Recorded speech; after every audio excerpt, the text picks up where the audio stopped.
ဒီနေရာကိုကျွန်ုပ်မကြမီပြန်လာပါဦးမယ်ကျွန်ုပ်မှာကြားသောစကားကိုကြင့်ကြံပါလော့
哇！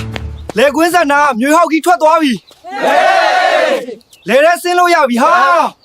ပျော်ရွှင်မှုနှင့်မျောလင့်ချက်တို့ဖြည်းဖြည်းပြန်လည်ပြည့်နှက်လာသည်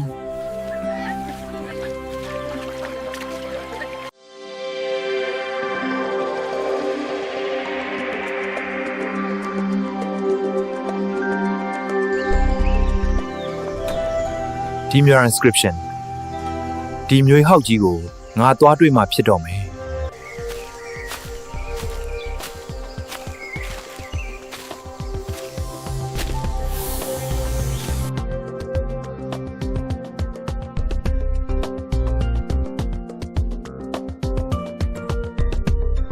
တက်တောင့်တက်တာရှိပါရဲ့လား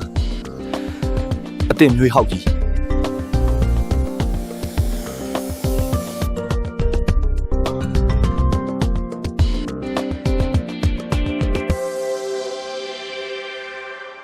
အတင်ယဟန်ကျွန်ုပ်သည်တဲခံခြင်းတရားကိုလက်ကင်ထားတော့လဲလူသားများကကျွန်ုပ်အားနှိပ်စက်ချိုးနှိမ်လုံးပါသည်ဒါကြောင့်ကျွန်ုပ်ဒီတောကြီးထဲသို့ထွက်ပြေးလာခြင်းပင်ဖြစ်ပေသည်အတွင်းစိတ်ငြိမ်ချမ်းမှုကိုရှာဝေရန်လာခဲ့ခြင်းပါငြိမ်ချမ်းမှုကိုရှာလာသူမိသူမဆိုလမ်းမခြင်းမဟုတ်ပါတပားသူကိုမထိခိုက်မိအောင်တီးခံခြင်းဖြင့်ကြင်ကြံနိုင်သည်ဒေါသကိုလွှတ်နိုင်သောစိတ်သည်ပေါ့ပါလာမည်သူတပားရောမိမိကိုယ်ကိုပါမထိခိုက်အောင်တတိနှင့်ဆင်ခြင်နေထိုင်ရပါမည်တဲခံခြင်းနှင့်တတိတရားသည်ငြိမ်ချမ်းမှုစီသို့လမ်းပြပေးသောအလင်းဖြစ်သည်ဒါကြောင့်တတိရှိလင်အတိပေါ်လာမည်အတိရှိလင်အမှားအမှန်ကိုခွဲခြားနိုင်မည်ခွဲခြားနိုင်ရင်ဒေါသကိုလွှတ်နိုင်ပြီးစိတ်သည်ငြိမ်ချမ်းမှုသို့ရောက်ရှိမည်အရှင်နှင့်ကျေးဇူးတရားများသည်ကျွန်ုပ်၏ရင်တွင်ပဲထာဝစဉ်ကြံရစ်နေပြီပါအရှင်ငြိမ်ချမ်းမှုကိုသိမြင်စေခဲ့သည့်အတွက်ကျွန်ုပ်အမြဲတတိယနေမည်ခုအချိန်မှစပဲတန်တရားခရီးတွင်ပါရမီဖြည့်ဆည်းနိုင်ပါစေ